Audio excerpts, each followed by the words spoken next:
With every day that passes, more games die. That's a fact. But in almost every case, there are still people holding on. Today, we'll be looking at the formerly famous and the completely unknown. Let's get into it.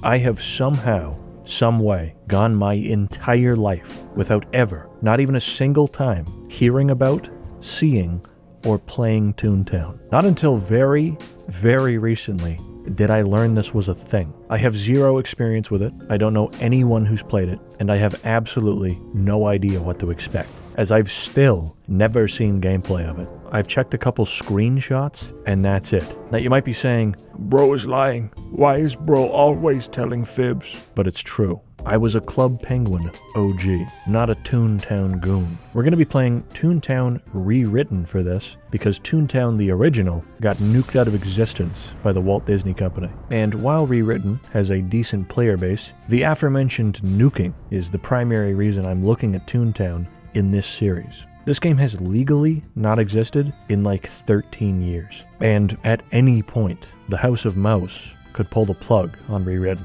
All it takes is one bad cup of coffee at the Disney law office, and this game gets orbital striked. Originally, I was going to play Fusion Fall, which I also hadn't heard of, until I saw the freaky character designs. Now, if you want some quality designs, you're going to want to check out Displate for some premium metal posters. Big shout out to Displate for sponsoring this video and sending me a whole lot of them. With over 200 licensed brands and more than 40,000 independent artists, there's a little something for everyone. These come in a variety of different sizes and styles, from matte to glossy to the very cool texture prints, which really make them pop. That's 3D right there. And you can say goodbye to screws, as Displates have a completely tool-free magnetic hanging system. Magnets. Want to swap things around? Go for it, no problem. And magnets aren't the only thing attracting. Love is in the air tonight at Displate. Go ahead and get yourself a custom print during the Displate Valentine's Day sale. Simply upload a design to the site, choose how you want it, and you're ready to order a quality custom poster. These would make a fantastic gift to a spouse, family, or even a pet. Be sure to use the link below or use code REDLINE to save up to 35% on your order. Thank you again to Displate. As a fun little exercise in mathematics, Toontown Rewritten has been around for a longer period of time than the actual game lasted. 13 years so far, compared to the original's 10. Wowzers. Go ahead and type your, goodness gracious, I'm old, type the comments below. Before starting this one, we've got to collectively agree here that the Walt Disney Company is not responsible for anything that happens in or surrounding this game. They are legally clear for any crime or tomfoolery that takes place within this godforsaken town of Toons. I agreed to their terms, and you know I cranked the graphics to start things off. I went with King Giggles as my name, funny name, I laugh, and this little goofy dog man as my character, a paragon of evil. Everyone in this game is quite goofy. This is a goof town. We're part of the Goof Troop, the Goof Army. We're deploying in the jungle. A surprising amount of people were in this, despite, again, the game being technically dead for almost 15 years. Most areas had people running around any time I logged in, be it 3 p.m. or 3 a.m. Granted, it's a Disney game that was part of a lot of people's childhoods, so it's not like it was obscure or anything, nor is it really all that surprising. I will say though, that this feels like a strange case of a revival where most people playing it didn't play the original. I don't have any data to back that up, but a good chunk of this game's OGs would be in their late 20s to early 30s by this point. And call me crazy, but I really doubt most people here were 30-year-olds running around as funny bunnies. Not that that would be a bad thing, and maybe I'm wrong. I just don't think it's the case. For those uninformed like I was, let's go over the basic gameplay of Toontown. Unlike a simple children's game such as Club Penguin, Toontown has you wander around town committing brutal acts of gruesome murder. This is followed by your character doing a silly little dance, which they refer to as hitting that yahyah. Get on with that yahyah. Let's go. Evil businessmen known as cogs are turning jovial and comedic buildings into wicked, nasty, disgusting corporate structures, and you need to put an end to this by any means necessary. You can do this solo, or partner up with random people to enter long, drawn-out, turn-based battles with the cogs. Your main means of attack in Toontown is a wide range of various gags you can pull on the cogs, like squirting all over them, pies in the face, and pretty much any other shit you'd expect a clown to pull out in a street fight. There's also dungeons, but I got my ass kicked when I tried one. There's a bunch of hub worlds run by various Michael Mouse Cinematic Universe characters, like Donald's Huge Dock. These are safe zones, but they're connected by street areas where you fight cogs and return whimsy to this awful world. The theme song that plays on Silly Street was one of the most maddening pieces of music I have ever heard in my entire life. I was on the brink of insanity. I was about to go silly mode at any point. This is fucking give me a migraine.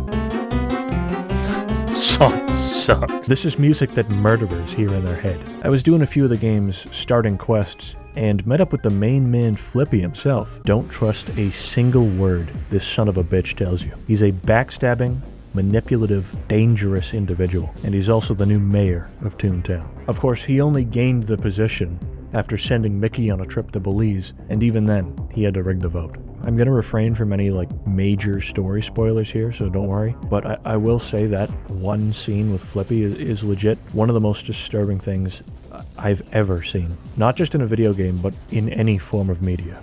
If you know, you know. King Giggles was back at it, killing people, and now in good company. I had also officially been voted in as the leader of the Yahyah boys, and we hit him with that yahyah. Hey, watch out, watch out! Let's go! Let's go! Let's go! Hit him with that yahyah! One unfortunate thing with Rewritten needing to play it safe for the lawyers is that the game is missing any and all Disney characters. They're really here in name only, whereas the original did have all of the iconic big hitters present and accounted for. They used to roam free across these wasted lands, but were eviscerated to appease the mouse, put into a giant blender and fed to Flippy in a comically sized coffee mug. It does give the world quite a depressing aura in areas where there's no players. Empty fields of nothing but 2003 grass textures and minigames collecting dust. It's like a Disney park with no cast members. Even areas that do have people just feel like they're missing something. I've never played the original, but even I can feel their absence. I miss you, Mickey. There's also a good variety of hilarious minigames. Some were god-awful, the worst shit I've ever played in my life, and some were alright. I did like the fishing, which had all kinds of mutant creatures to collect. The racing minigame was also decent, but you can probably imagine that not many people were playing it. Nobody was playing it, except me. This is not good racing music. Like, really? I need some real music for this one. I need some real music for this final lap.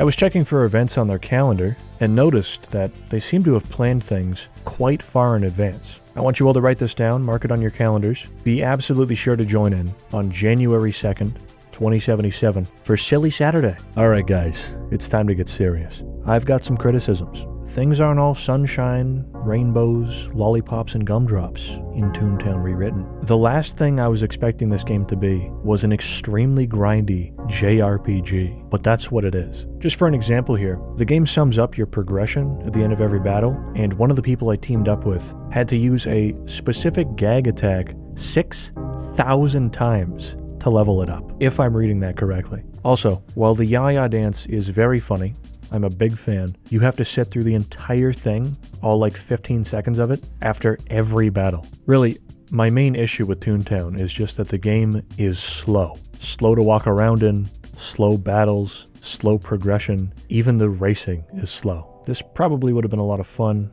or at least nostalgic, if I had any prior experience, but I've got to say, I was not a big fan. Gameplay-wise, at least. As for the official review, from a 23-year-old man who has never experienced even a single second of it before, game sucks. I do like how silly it is, though. We like to laugh here and have fun from time to time.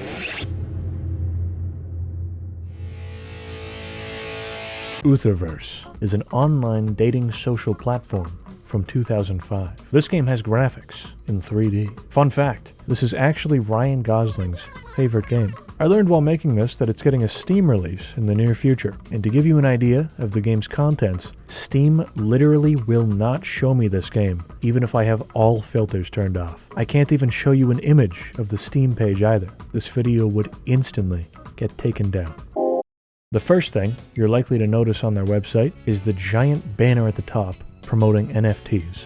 Keep it in mind, we'll wrap back to that way later on. Going through the rest of their site, I scraped together a fair bit of info about the game. One of the more interesting facts was that according to them, UTHERVERSE has hosted over 8,000 virtual weddings. Looking into the claim, it doesn't seem to be an exaggeration. Some of these were recent too. A quick YouTube search for UTHERVERSE wedding will bring up dozens of videos, some being 15 years old, some only a few months. The other thing of note is that the game has two versions, one from 2005 and another more recent version made solely to capitalize on NFTs. We'll start out with the one that I spent more than 8 minutes on. There was a fair amount of options to choose from when starting out. I went with this charming man in a suit and tie and had to enter a username, Saul Goodman, Esquire. Once I was in, Saul went through a few trial phases before I managed to achieve a style I was happy with. This was followed by trying every single dance move in the game. Oh! So he hitting that shit. That's Slippin' Jimmy. He's Slippin' Jimmy. Who the fuck is this?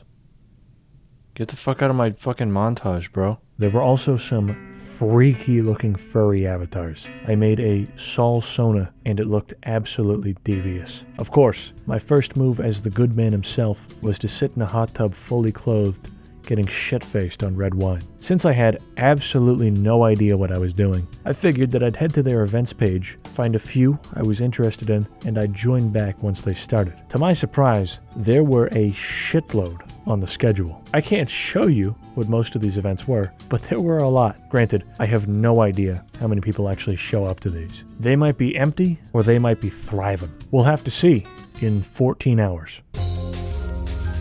I will get this out of the way, nice and early. I cannot show you a solid chunk of what I found in this game. There's no bit, there's no joke. I actually just can't. There was no better place to start than at an event being held in a world named the Torture Garden. This place was bustling. Pretty damn good attendance for 3 a.m. on a Wednesday. There are also award winners taking the prize for Acronym Club of the Year multiple years in a row. Quite a streak. Nice. The building here had a solid selection of medieval torture devices. I guess they're big fans of medieval times. Frank Sex.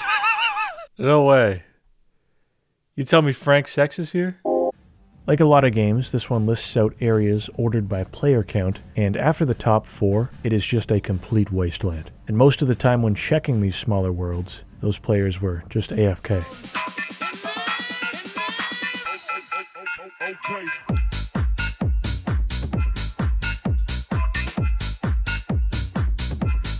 Stewie Griffin Fox? After teleporting around for a bit, I ended up on the main street for the more naughty side of the game. This road was lined with buildings, each one being a player-owned shop. And I mean each one. If you saw a building here, you could enter it. Granted, most were just clothing stores and clubs. You could probably make a good chunk of change by selling freaky animation packs to 70-year-olds in this game. A now common sight in a lot of these virtual worlds is the rampant use of generative AI assets. This game is no exception. In fact, it was used extensively throughout this game's many worlds. On top of the AI, a lot of the textures in this have had photo bucket watermarks added onto them. I have to assume this wasn't the case when they were initially added. It's really unfortunate as it kind of ruins the look of most areas affected by this. At around 4 in the morning, I joined a map named Romantic Horse Carriage, expecting the two people here to be AFK. I asked if they had room for one more as a little joke, and they were actually here, and things got really awkward really quick. They told me to get on horse duty, so I drove them around for a bit. We all just kind of sat there.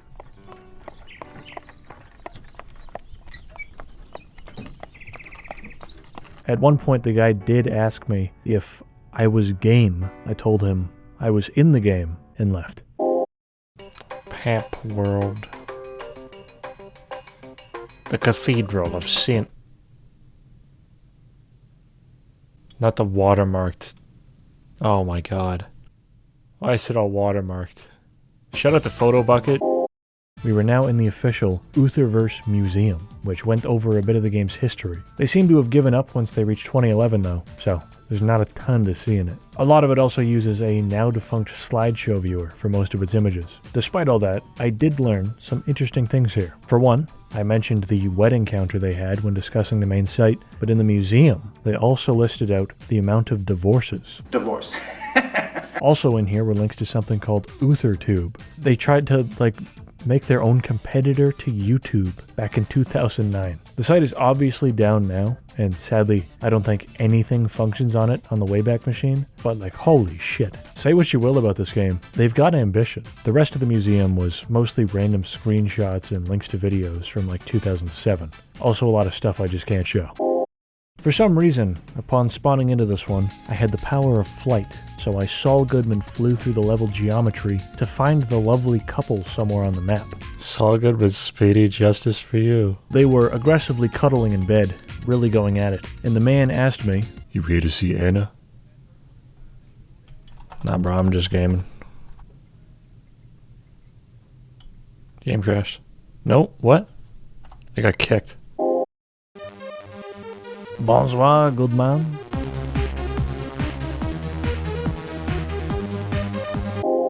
VirtualCon, a strange yearly convention held exclusively in UTHERVERSE. The community gathers here to give out awards, advertise their businesses, and to discuss the future of virtual worlds. Here's a clip of just that from 2014 with possibly the worst microphones I've heard in any game. Rendering at 4 frames per second, which is certainly good for virtual reality or... I don't know why the 2022 world in particular was archived, but I'll take what I can get. It was mainly just a bunch of booths used for advertising various in-game businesses, such as a virtual wedding photographer. It was pretty neat, a little virtual expo. Thankfully, most of the booths are still as they were when this was hosted, so you can see exactly what this place was like a few years back, minus the people, of course.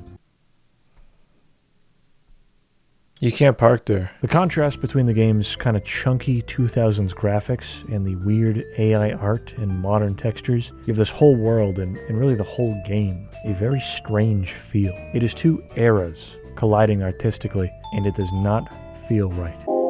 I joined into this one, and there was someone here just alone building a malt shop for people to hang out in. We had a brief interaction where I said it was looking good, but she didn't seem too talkative. Busy building the place, I guess. So I let her be.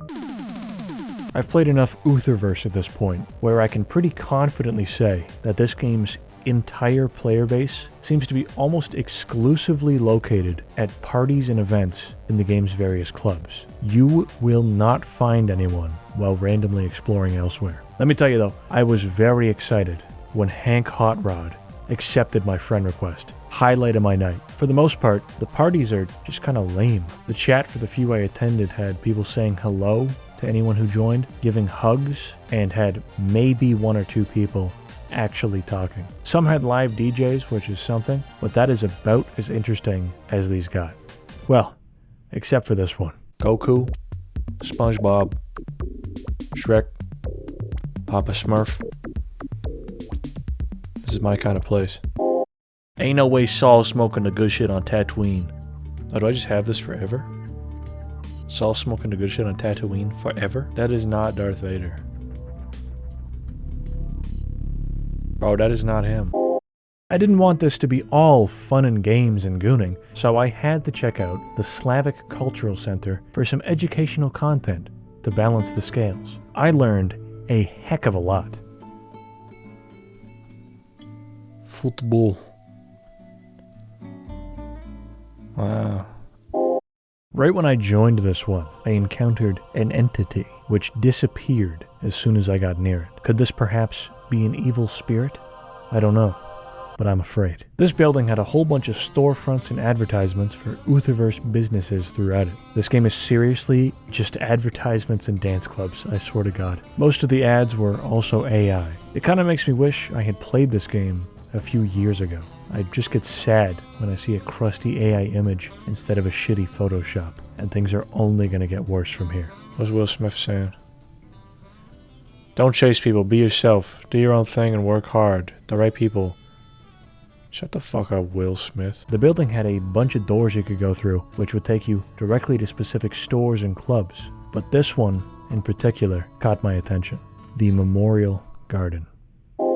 The first thing you'll likely notice when entering this, which hit me like a brick wall, is the fact that this is not a small area. In fact, a lot of sections within it are completely full. Each of these memorials had a few sentences dedicated to the person, as well as a link to their old profile. It was just fucking depressing going through some of these. Comments and posts on their pages saying, "Rip mom, rip sister." This one even had a link to their in-game wedding video. I had to stop checking them after a bit. Just devastating stuff, honestly. A lot of the earlier ones have also seemingly had their profiles deleted, which is just terrible to me. That's such an awful thing to do. All of those messages, comments, and profiles just gone. I don't mean to make light of the situation. I really don't. But it is an absolutely insane tonal shift when you reach a point in the comments from before these people passed away. It'll often go from heartfelt, sorrowful messages to the horniest shit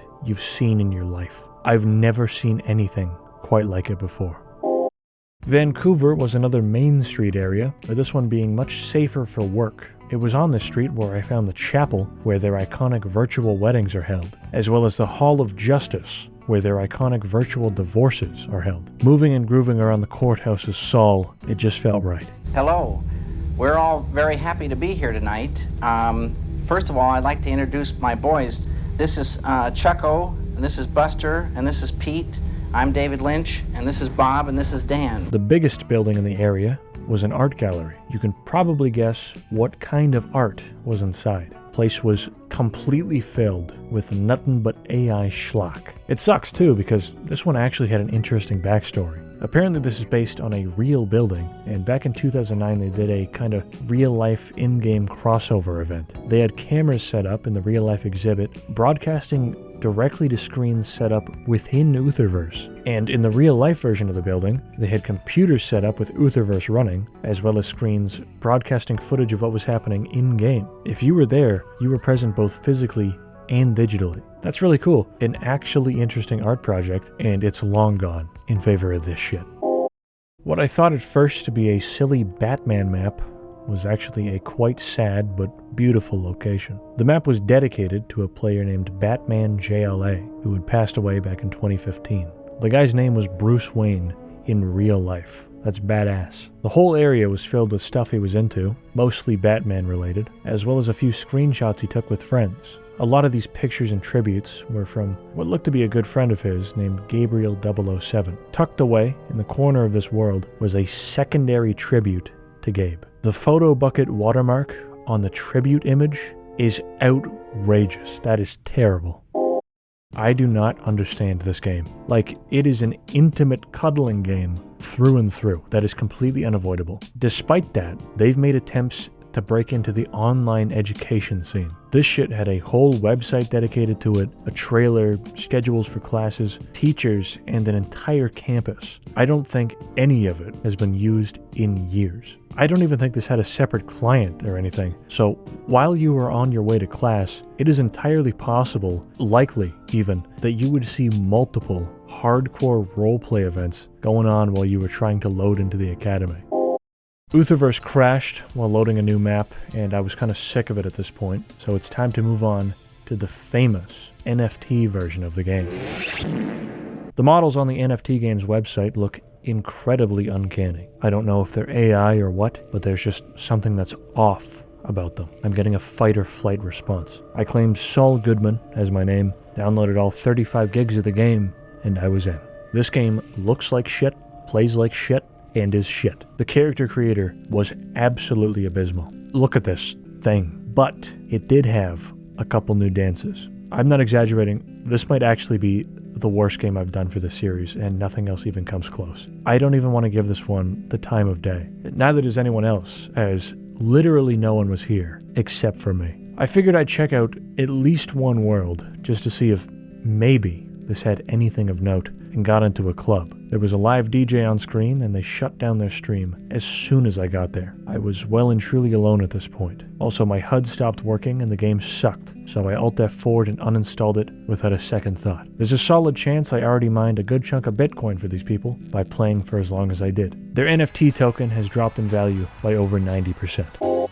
UTHERVERSE, while being a very silly, very horny game, had a few genuinely interesting and thoughtful worlds in it, hidden amongst a vast sea of dance clubs, shops, and naughty neighborhoods. Am I ever going to touch this game again? No. There's no continuation there. I'm done with this one. I couldn't show like half of what I found.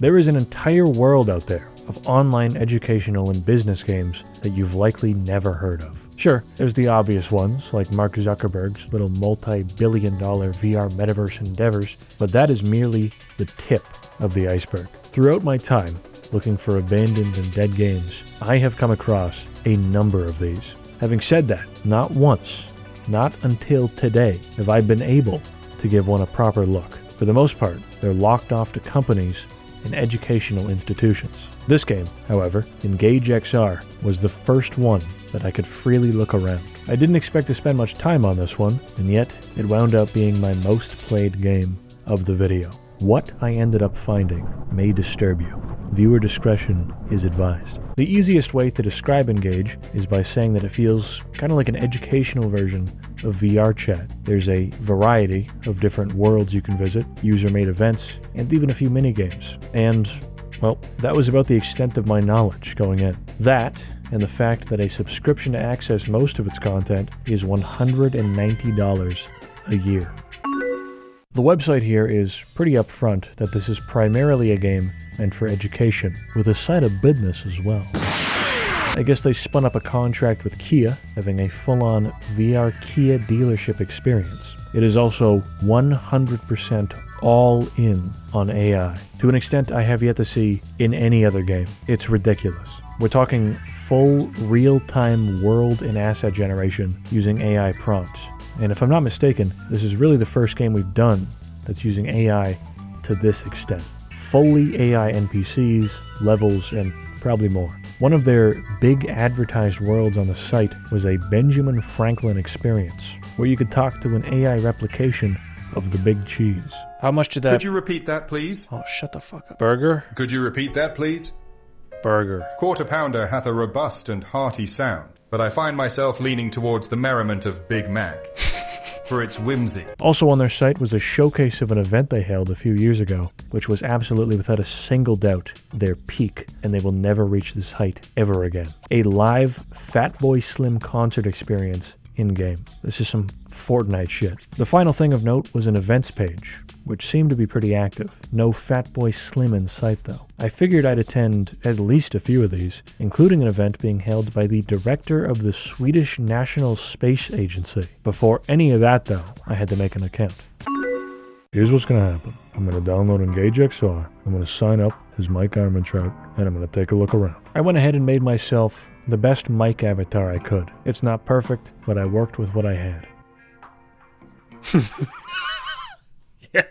Yeah, that's me.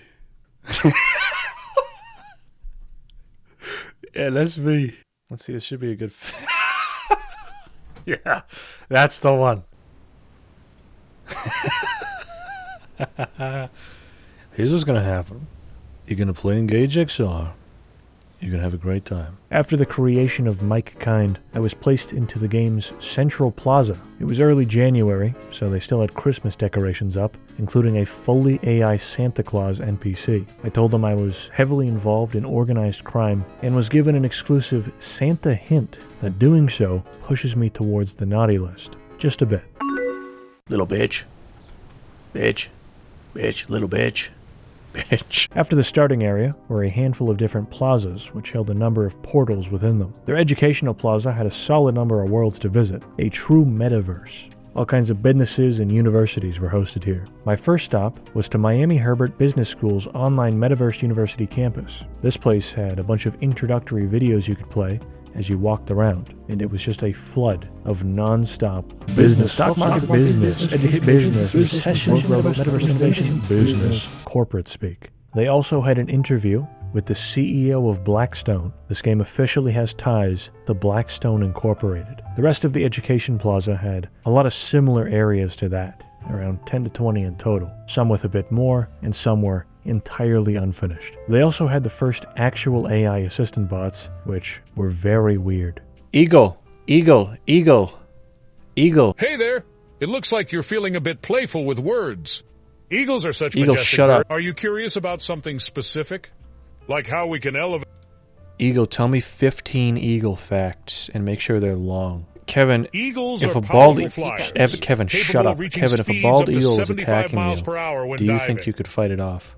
Primarily consisting of fish, I'm here but to they chat also about the hunt Logitech small AI. mammals and birds. Shut up, If Kevin. you're For the most part, I walked through completely empty virtual campuses and metaversity areas. Not even any fake players were walking around, just nothing. It was really weird. A lot of it felt like Mirror's Edge or the Stanley Parable. It wasn't scary, just weird. They had real demonstrations, people, and projects shown off as well. They weren't just generic rooms filled with nothing. Some of these areas really did feel like I was walking around the aftermath of a science fair once everyone else had gone home. Another location in the Education Plaza was called Starmark, which was making virtual recreations of real places, I guess to use as advertisements. You start out in their office, which I'd assume is based on their real-life office, and can select from a few of the experiences they've made. I went with Boggy Creek, which is a real thing, and on the Florida swamps. It really was just a full recreation of their business. I snagged a couple pictures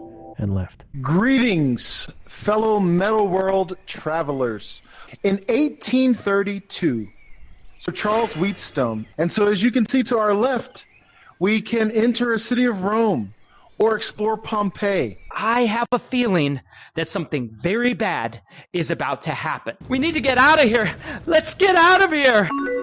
As you'd likely guess from a game so heavy on AI, their creative plaza didn't have much to it, at least not stuff made by humans. We're talking full-on AI art galleries. That's it for this one. I'll talk to you later. Hopefully meeting with... Wait, who's Mike Emrout? Mike's a good guy. He is one who was in. He was in before. He's a good guy. He doesn't. No, Mike, he's are you in the here? session. This session here or the other one? This session here, yeah. Mike, are you here?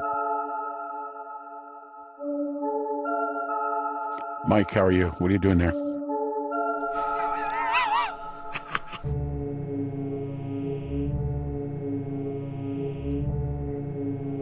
Hello?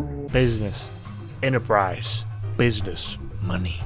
Business, enterprise, money. Enterprise Plaza was an area dedicated to their corporate endeavors, sponsored worlds, metaverse businesses, and virtual offices. I went to the in-game Kia dealership, where, weirdly, none of the cars actually had interiors. It was just glue. There was also Kia Island Adventure, where Mike went surfing. I also found one called Metaverse Construction Company. This looks like it's a real company specializing in making worlds in the metaverse for various businesses and institutions. These weird metaverse games have an entire financial ecosystem, which is kind of crazy considering how little shits the world at large cares about metaverse stuff. They are very lucky these big-name universities and tech companies have been throwing money at them in the name of innovation, or they'd be toast. Oh, and I also found the event where they held the Fatboy Slim concert. I rode a motorcycle around for a bit and was ejected from reality.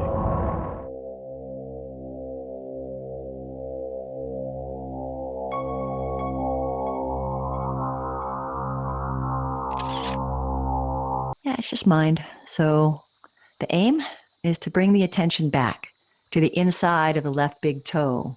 If you notice the mind wandering, see if you can catch it. To my view, that's a really key part of the training here. So I'll be dropping that idea a lot. It's really great to see you. Thank you so much for being here. The first event I attended was one called VR Body Scan, which sounded like it would be some kind of guided meditation session. The idea of Mike doing one of these was funny to me, so I showed up nice and early for it. The doctor running it was a legit PhD. so this wasn't some VR chat hypnotherapy thing being run by a 16-year-old. Everyone here was a regular, all 2 of them, but after a simple introduction, they were fully on board with me joining in. And I did, attending the full 30-minute session. I hope you have a wonderful day. Happy New Year to you. Yeah, we do this every Monday at the same time. And yeah, this is it. It is incredibly interesting to me that little communities, and I mean little, are gathering every day, doing shit like this in random-ass games you've never heard of. I'm glad I got to be a part of this. Nice people. Right index finger, right middle finger, right ring finger, right pinky finger. God isn't mad with you ask for a sign. He's not mad. You can ask for a sign. Okay. Thank you, Sal Angelina. Cumberland Church service. What in the world is that? 5 p.m. Eastern Time. Angelina, the worst thing Bible class. Okay. I'm gonna have to zap him out. Impact the metaverse for God's kingdom. And so, Paul says in Galatians, wherefore then serveth the law? It was added because of transgressions. So you had any questions or comments on that one? Yeah, who's the old fart running around back here? Oh, that's Mike. The time had finally come, and the Swedish space event had arrived. And with it, just about everyone who had ever played this game joined in. All of the game's regulars were here. Lots of names I recognized from my exploration videos and stuff we'll discuss a little later. There were so many, in fact, that I had to leave for a minute because things were getting too crowded. Literally everyone was talking at once, and it was giving me a headache. It's worth noting that the guest they had on for this event was the actual director of the Swedish National Space Agency. We're talking about a friend of astronauts and like rocket scientists. Very intelligent, as were a lot of people in here. I felt like a real dunce amongst this group. The director talked for a bit about her work and research, took a few questions, and we were then asked to get together and pose for a group photo. Mike Ehrmantraut is forever immortalized in space lore on LinkedIn. It didn't end there though. That was merely the beginning. We were then transported across time and space to the desolate surface of Mars. Upon our arrival, my first action was to fiddle around and press buttons on the Mars rover. I think it has a button. Somebody pressed the do experiments button. Don't touch the rover. Oh, I see. That's what it was. I see. Okay. Sorry about that. Go on, Chaos Princess. It was me. I first. Aside from that, I didn't really want to interject or mess with the event in any way. I let the rest of it play out in peace. If you go to Jupiter, do you get stupider? I think so. The audio wasn't localized, meaning I could freely wander off while continuing to listen to their presentation. I journeyed across the Orange Plains, finding myself atop the peak of the Martian mountains, overlooking everything and everyone below. I was met with a tremendous, near indescribable feeling, a newfound sense of clarity regarding my place in the universe as we ventured through the stars. I felt happy. A sensation of joy and harmony washed over me as I watched over the people of Earth and the galaxy at large.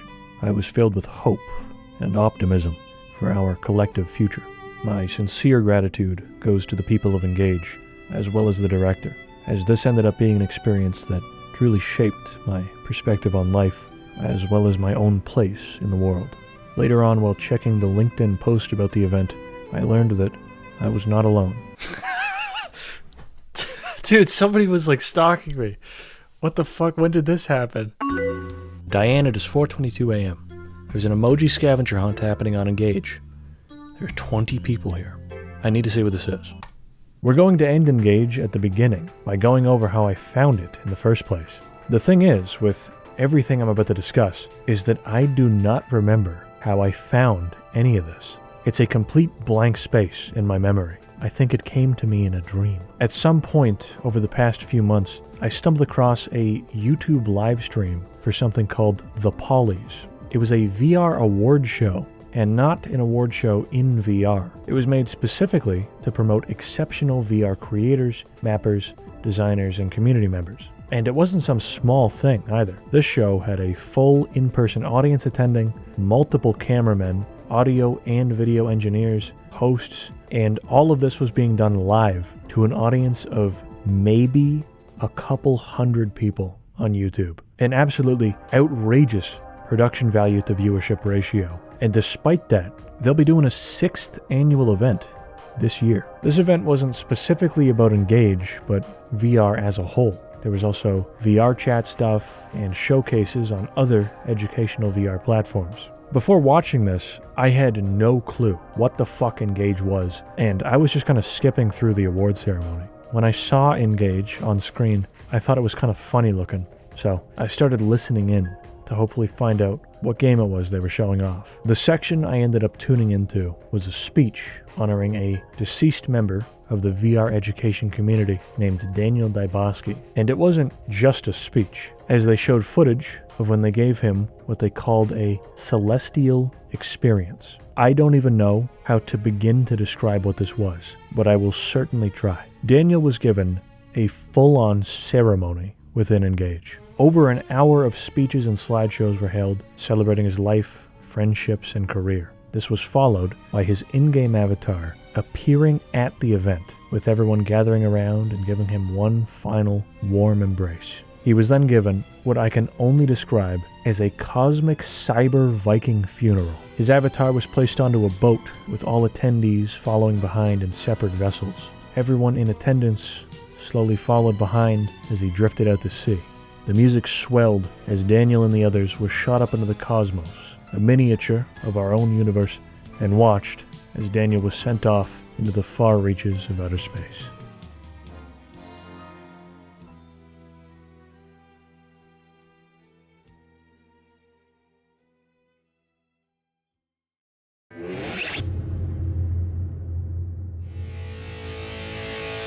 World of Padman, a game you've probably never heard of before. Which is a shame, as this one was actually pretty good. It's an old Quake 3 standalone conversion, which has a ton of polish and even more charm. Think of it as essentially being Rats Maps, the game, with a bunch of funny little cartoon characters shooting each other with super soakers and paintball guns. I will say, at a glance, World of Padman does look like a fake game you'd see being played on a Nickelodeon sitcom. This game took like 2 minutes to download and set up, ran like butter, was completely free, is still somewhat actively updated despite being nearly 20 years old, and no one was playing it. This doesn't even have any major YouTube coverage from what I've seen, just old clips and segments from German talk shows. I'm seriously in shock there's no 4-hour-long, the greatest shooter you've never played type videos on this.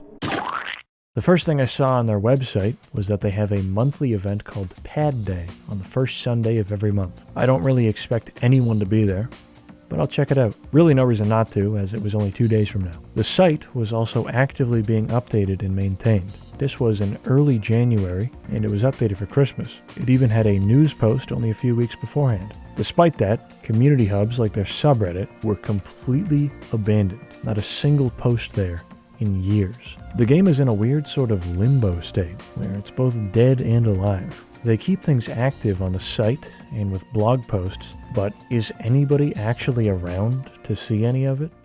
I don't know. We'll have to find out. The news posts weren't all there was to see on the site though, far from it. It was here that I learned Padman was originally a comic strip back in the 90s, and he is, quote, the world's meanest gamer. The comic fucking sucks, by the way. He's just a prick. Oh, come on now. Finally admit it. You. Padman. Oh, Padman? I am so sorry. Have you seen anyone suspicious? Dude, he killed everybody. He killed Pikachu. He killed Pikachu and Ash and other one. There was also a fan art page, which had some decent stuff. This guy made the logo out of, like, dirty fucking laundry. That's disgusting. Oh, and as one last thing on the site, they've got Smokin' Guns listed as a WAP friend. We start things off with a radical and cool intro animation and a side of jock jams.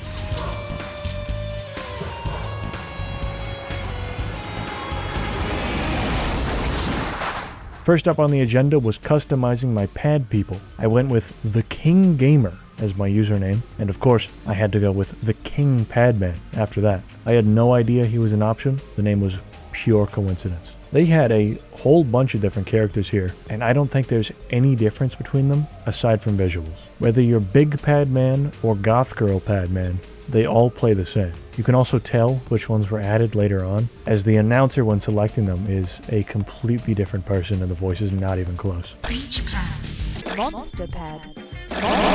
I said at the beginning that the game has a lot of charm, and that is mostly due to the sheer amount of effort and small details. Something as simple as a map selection has had a bunch of work put into it, with every map having a hand-drawn comic book style preview. They did not have to do that. It could have easily just been screenshots, and the game is full of little details like that. I also said at the beginning that this is Rats Maps the game, and that wasn't a joke. Pretty much every map here is a really detailed, very well designed Rats map with a solid variety of locations. Libraries, bedrooms, backyards, diners, Boeing 747s, and a bunch more. They've even got tiny little differences between them, like the jump pads being different on every map. In the cabin level, they're matchboxes. In the office level, they're floppy disks. Each map is unique. Again, lots of tiny details that really add to the game's personality. As for actual gameplay, it's pretty much just a reskinned Quake 3, which mind you isn't a bad thing. That's a solid foundation. Because of that though, I don't have a shitload to say about this one. As expected, nobody was here on any of the game's servers, and I checked multiple times throughout the day. I was stuck with bots for now. The rocket launcher was overpowered, and the water balloon launcher made a funny noise. The guns were all very silly, mostly being squirt guns, paint guns, and shit that looked like toys. Most of them also have the most iconic cartoon splat sound effects on the market. The melee is a ferocious duck that bites the heads off anything that gets near it. This thing gets bloody. I don't know how they managed to swing a 12 and up age rating. After about 30 minutes of bot matches, I was kind of bored. So I swapped over to looking around each of the maps all by myself. The game also has a couple non-Rats maps, like this art gallery, primarily used to show off artwork by the guy who made the Padman comics. That one was neat. My favorite map I found was a Rats map though, being one called Pad Shop. This one had a shitload, and I mean that, of 2000s gaming references. And if there was a map that really exemplified how many small details they put into the game, it's this one. Every single reference here was a custom-made, hand-drawn parody of a real game's cover art. If I listed each of them, it would seriously take like 3 minutes. They've even got a Killer 7 reference in here. Goddamn. I actually saw a news post back on the website where they showed development screenshots of this, and it was originally just straight up using the real covers of these games, but at some point they decided, fuck it, make like 50 custom drawings to only be used on one map. Very cool.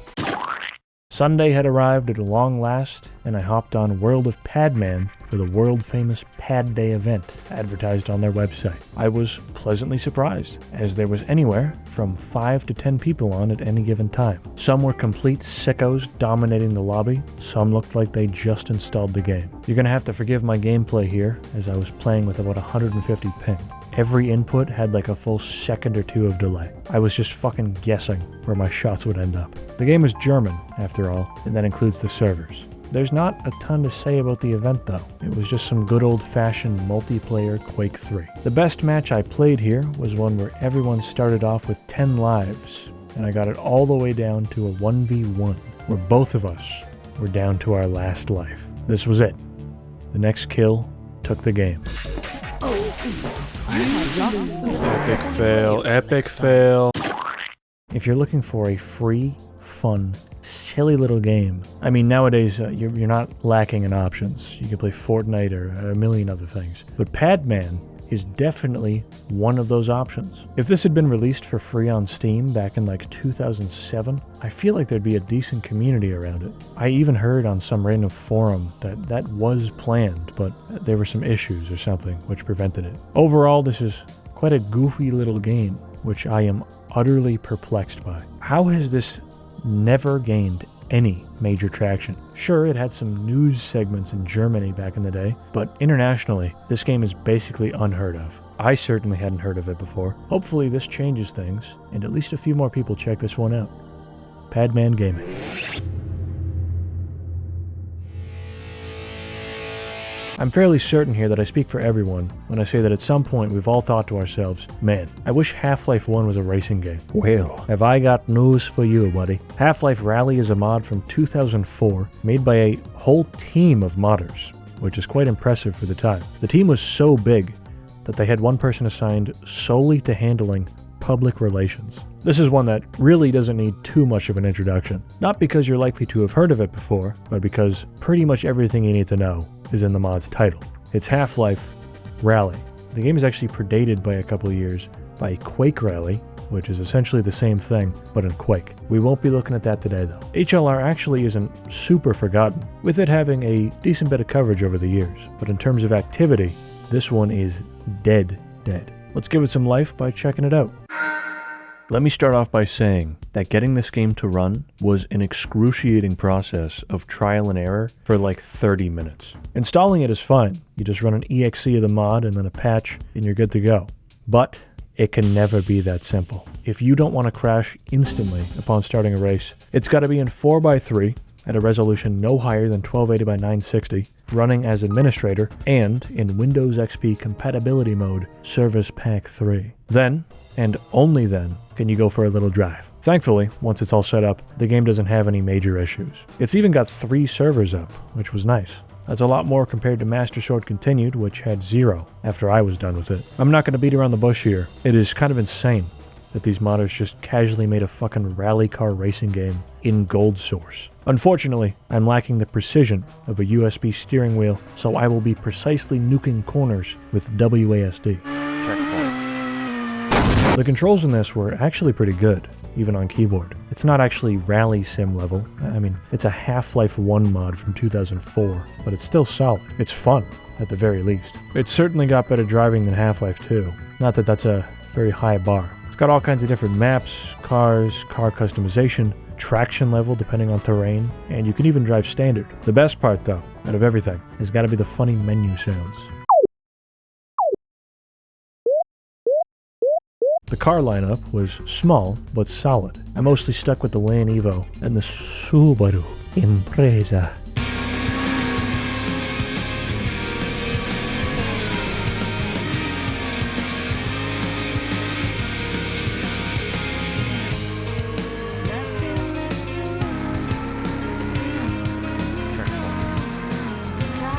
Hold on a minute. I gotta stop for gas.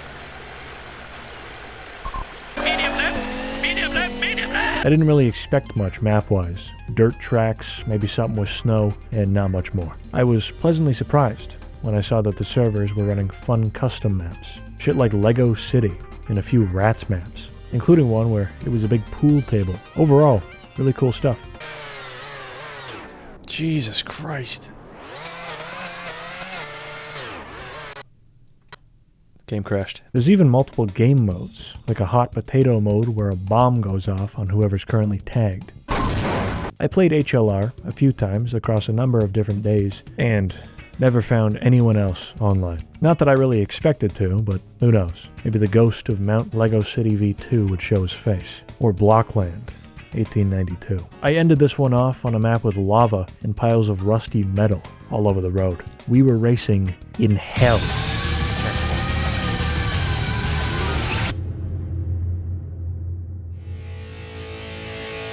5 Street is a virtual world entirely about busting moves and having grooves. Everything in this game is done through dancing. It's a truly utopian society. I don't think there's ever been a game more tailored exactly to my taste. This one is in a really weird, really unique state. It was released in 2008 and shut down in 2019. But despite that, I wasn't playing on a fan server or fan remake or anything. It was all official. All you need is a link to download its client and you're good to go, as everything from the signups to the servers still function. I don't know why they bothered taking down the website and the download links if they're just going to keep the game running. It's quite peculiar. I paid respects to the Disco King himself by going with the name Kazuma Kiryu. I was planning on doing a silly custom character, but the game gives you 4 presets and boots you right into a tutorial. That's definitely a possibility. I could go with this. It was buggy, the UI did not scale, and this game all about dancing started with the music disabled. He's going crazy right now. Is there supposed to be audio? Despite all that, I hit some insane moves to start things off. He's going absolutely crazy. He's going breaker style. I was kind of shocked that the main street you start out on had so many people hanging around. This game is kind of hard to find and download nowadays, but here you'd think the place was fairly active. I had a slow realization, as I did starter quests in the area, that no one here was actually moving though. Not a single person. Nor were they scoring any points in the dancing mode. None of these people were here. That wasn't going to stop me from going psycho on the dance floor, and I got right to work, breaking shit down. He's going crazy right now. He just can't stop being fucking cracked. Everything's going up. I'm leveling up. Oh my god, I'm the Grandmaster. Holy shit. Save that. Save that. Save that so I can view it at home. My initial performances were so cracked as well as jacked that I was chosen to be the main event, and I was placed on stage for the world to witness. What? What's going on? Why am I up on stage? Uh-oh. I'm gonna nail it. I couldn't waste this opportunity, and I locked in to hit a perfect run with no misses. Absolutely insane gameplay. There's no topping this. 4 minutes straight of flawless performance by yours truly. Last one. That's it. That was a perfect run. Holy fucking shit. How am I so good? Stop dancing, please. Oh, save that video. Don't forget to save that video. Look at that. Star Soloist.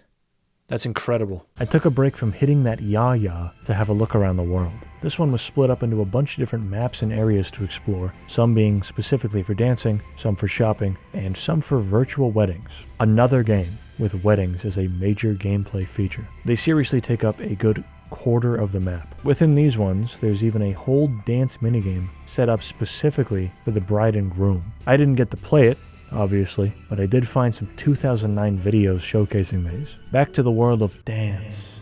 I hit up a few of the game's many clubs, starting off with a Michael Jackson club. It was here that I challenged some bozo to my very first dance battle. It was going well, and then got impossibly hard very, very quickly, and there was no way to quit. So I just had to sit there for like 3 minutes as he hit mad moves on my corpse. What? What? How am I supposed to do that? Okay, we done? You won, okay? You proud? Bye. You won. I'm leaving. Fuck you.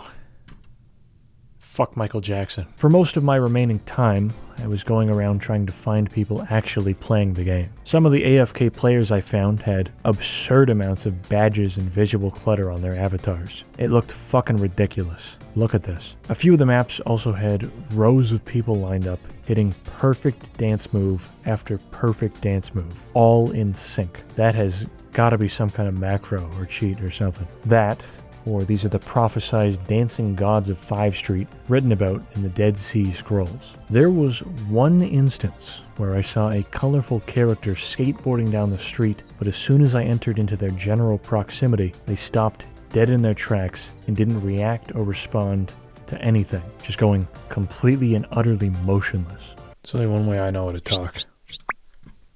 Naughty. I gotta go to the salon. Give me a goddamn haircut.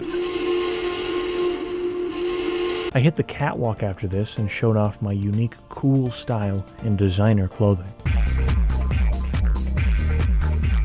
I looked around a few more areas, didn't really find all that much, and decided to end things here. This really is just a rhythm game with some virtual world elements on the side. Of course though, I had to close it out with one final performance. Grooving is life.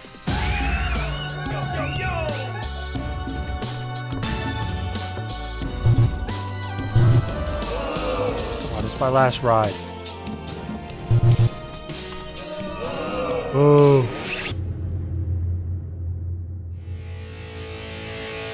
So, we all remember Anthem, right? The 2019 BioWare jetpack looter shooter? Yeah, that one. Well, if you missed the news, the game fully shut down recently, years after having its support cut off. Of course, something like this caught my attention, and I had to try it at least once before it got wiped out of existence. The game itself is very similar to a lot of other games in its genre. You go around the map killing shit, getting loot, and leveling up your gear score. Rinse and repeat with some missions, dungeons, and seasonal events thrown in. It's not a bad formula. The main draw with Anthem is very obviously its jetpack gameplay. This was released right around when the MCU was at its absolute biggest, so it was essentially hyped up as Iron Man the game. The actual marketing was terrible though. Some of the worst fake live reactions ever put out. These somehow topped Ubisoft trailers in that regard.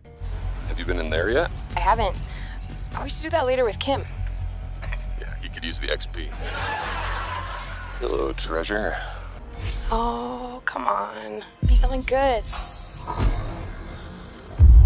Oh, yes! Jer's Wrath. Oh, nice. Despite having this one downloaded for quite a while, I only managed to get around to it on the day before it was set to be shut down. For all I or anyone else knew, as soon as the clock struck midnight, this shit was gone for good. The final day of Anthem. Anthem was released to pretty middling reviews back in 2019, a very distinct 7 out of 10 game, as well as a fair amount of straight-up hatred. Most people expected a bit more than a 7 out of 10 from a company like BioWare. This was also fresh off the release of Mass Effect Andromeda just a few years before, which was a whole other kerfuffle that nuked BioWare's street cred. Anthem kinda needed to be a smash hit, excellent game, which unfortunately, it just wasn't. Now, I'm not going to go super in-depth on the long and very, very troubled development history behind this game. Doing so would seriously take like at least 30 minutes. It was a mess, to put things lightly. There's also tons of videos on just that already, as well as an extremely thorough article going over the entire development cycle by Jason Schreier, which is an excellent read if you're interested. I don't want to just steal it and regurgitate everything, but here's a few random points from the article. The game's leadership and direction was abysmal. A complete lack of planning, cooperation, and even just an idea of what they wanted the game to be. The game's jetpack mechanic, the one thing which made it stand out, was fully removed and re-implemented multiple times throughout development. Work on Anthem began in 2011, but much of the game's core was only developed in the last 12 or so months of production, give or take 4 months. This included a lot of crunch. And there's many, many more issues, but despite all of that, some of the devs have gone on record to say if they were given only a few more months, they felt they could have released a much better game. Unfortunately, management was steadfast on getting the game out with no further delays. What we got was, again, a solid 7 out of 10 experience. Now, I might just be a sicko freak, but I really enjoyed my time with Anthem. Will I be crucified for saying that I liked Anthem more than Toontown? Like, a lot more. To be fair there, I went directly from Toontown to Anthem, which may have impacted my enjoyment levels. This is also coming from someone who has hundreds of hours in Tom Clancy's The Division, so I may be biased. The game starts a little slow, with a pretty drawn-out tutorial, but once you get past that, and you get the hang of the movement, the jetpack, and get a custom mech suit, it really picks up steam and gets going. I went with the movement-focused mech suit, and it was ridiculously fun to simply jump around in. The movement itself is kinda cracked. You can jetpack anywhere and everywhere, from sprawling open areas to the tightest of spaces. And this comes in clutch, allowing you to escape from some pretty rough situations. The gunplay is decent too. A little bullet spongy, but decent. The only thing I'd say I really disliked about the game in the time I played it was the lack of enemy variety and kinda weak enemy AI. While I was here, I did some overworld events, dungeons, a seasonal event, and skipped every bit of dialogue because I do not care. I played for way longer than I thought I would, as I was simply having fun. I played this for hours, partially because it was the only day I'd ever get to play, but also because I was simply enjoying my time with the game. And I became a killing machine by the end. I got some gear that I do not think I was supposed to have at this level, and could mop the floor with anything the game threw at me. The fun couldn't last forever though, and I tried to get as much done as I could, all while the clock crept closer and closer to midnight. Around 11 p.m., I noticed a distinct uptick in the player count. A lot of people were logging in for one last flight, and others were here just to meet up and watch it all come crashing down in the hub area. We're now cutting to just 1 minute before midnight. The servers were set to imminently shut off. I was alone, looking over the game's world one last time. As I waited, another player pulled up and stood right next to me, watching the game sunset before our very eyes, side by side. We both stood there, atop the world, in each other's company. And then, finally, we kept standing there, and then it was like 12:05, and we realized they weren't shutting off yet. I waited until midnight Pacific after this, and it was the same deal. Servers were still up. I continued playing until like 8 in the morning before calling it quits, and just went to bed because I was sleepy. By the time I woke up, the servers were gone. They randomly shut off at like 1 p.m. with no warning or message or anything. Not even a thank you for playing Anthem, just a cold, direct, you have lost connection to EA servers. As one little bit of good news, it does seem like work on fan servers for Anthem has begun. So, hopefully, this one doesn't stay dead forever. It seems to be in somewhat early stages, but this one here has already managed to get in-game, and it's not even the only project working on this kind of thing. So, here's hoping these come to fruition. I can't wait for the classic cease and desist to come in, even though EA have no plans of doing a single thing with the IP. Not to be a Debbie Downer or anything, but if there's any older live service games you're interested in, I'd play them sooner rather than later. Anthem is not the first, and it won't be the last, to completely shut down with 0 offline options.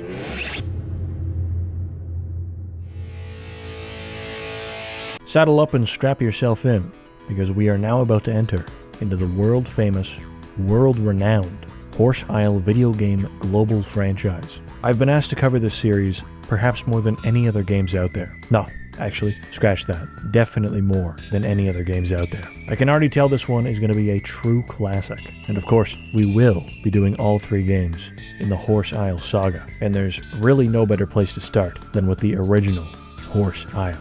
But first, we've got to check out the website. Horse Isle website.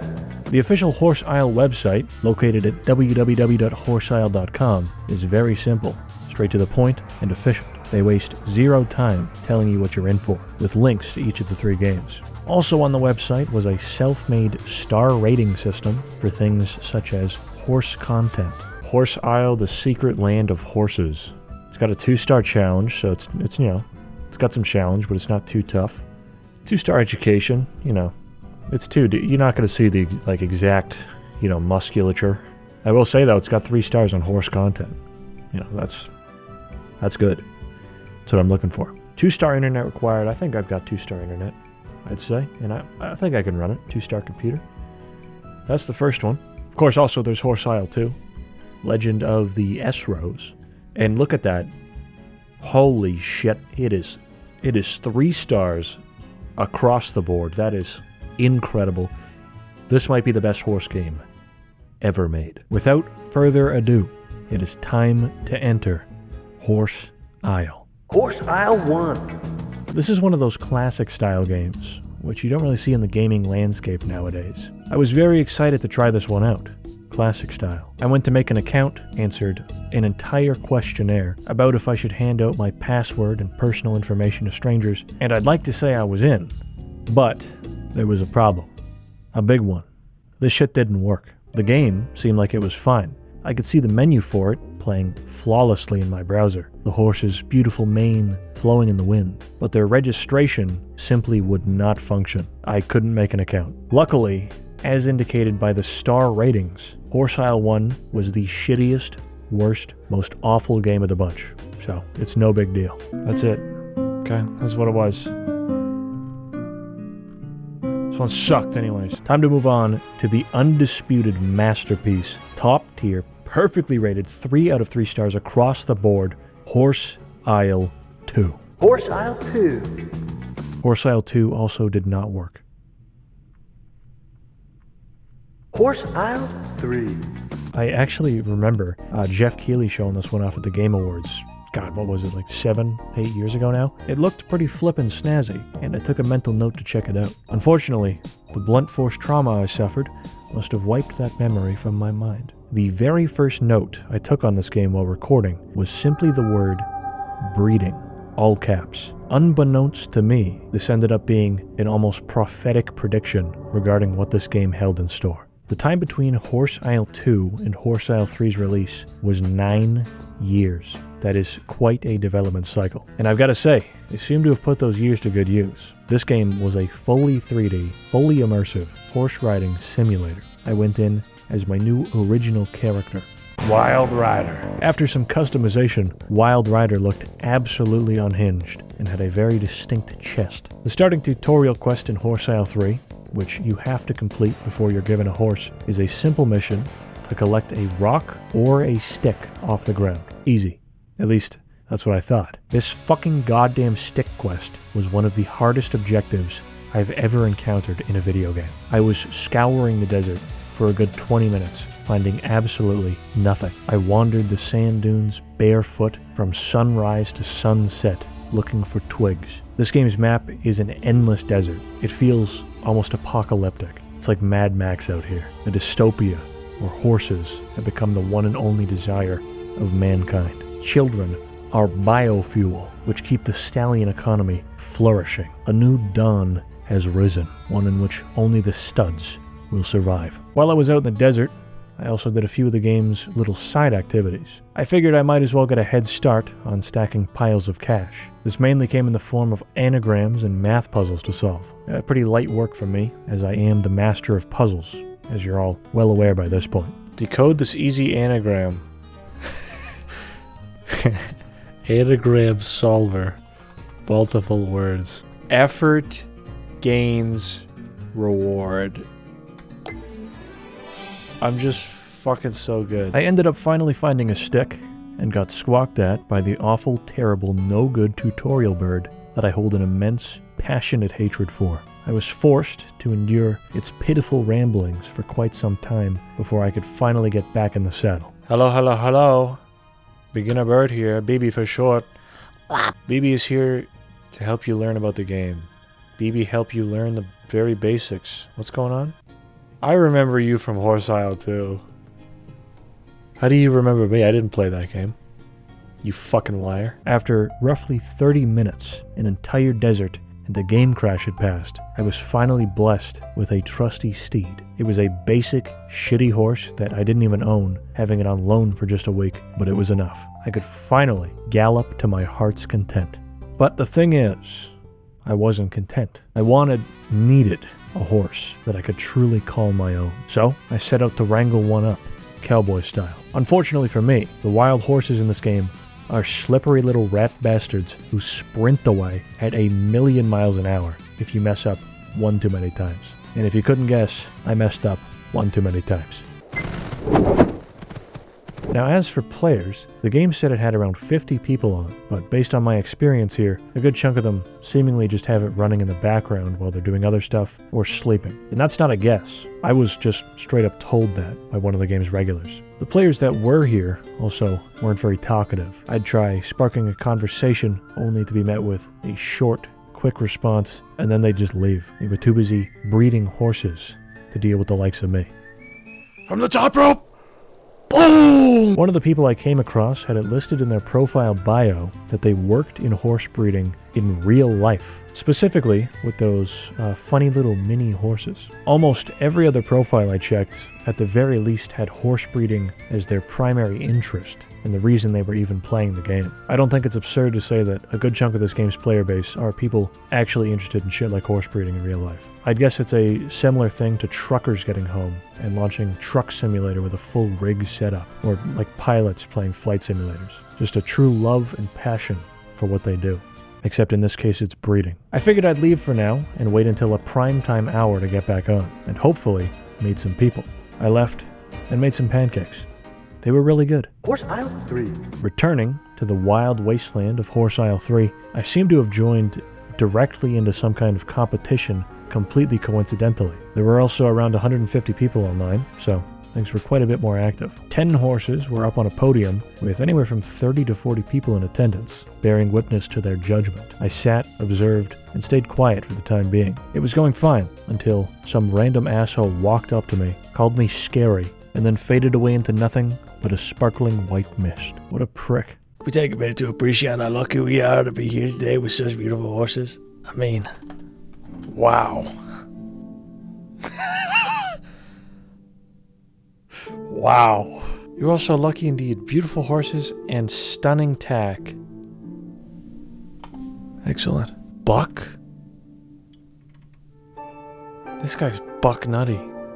Not a single thing's getting by her. After the competition concluded, we were led over to an auction area where a live horse auction was being held. This game is insane. Nobody was here to frolic, no one was here for fun, or to ride, or to pet their silly steeds. They were here for breeding, genetic engineering, and amassing cash by manufacturing horses with perfected genes and color schemes.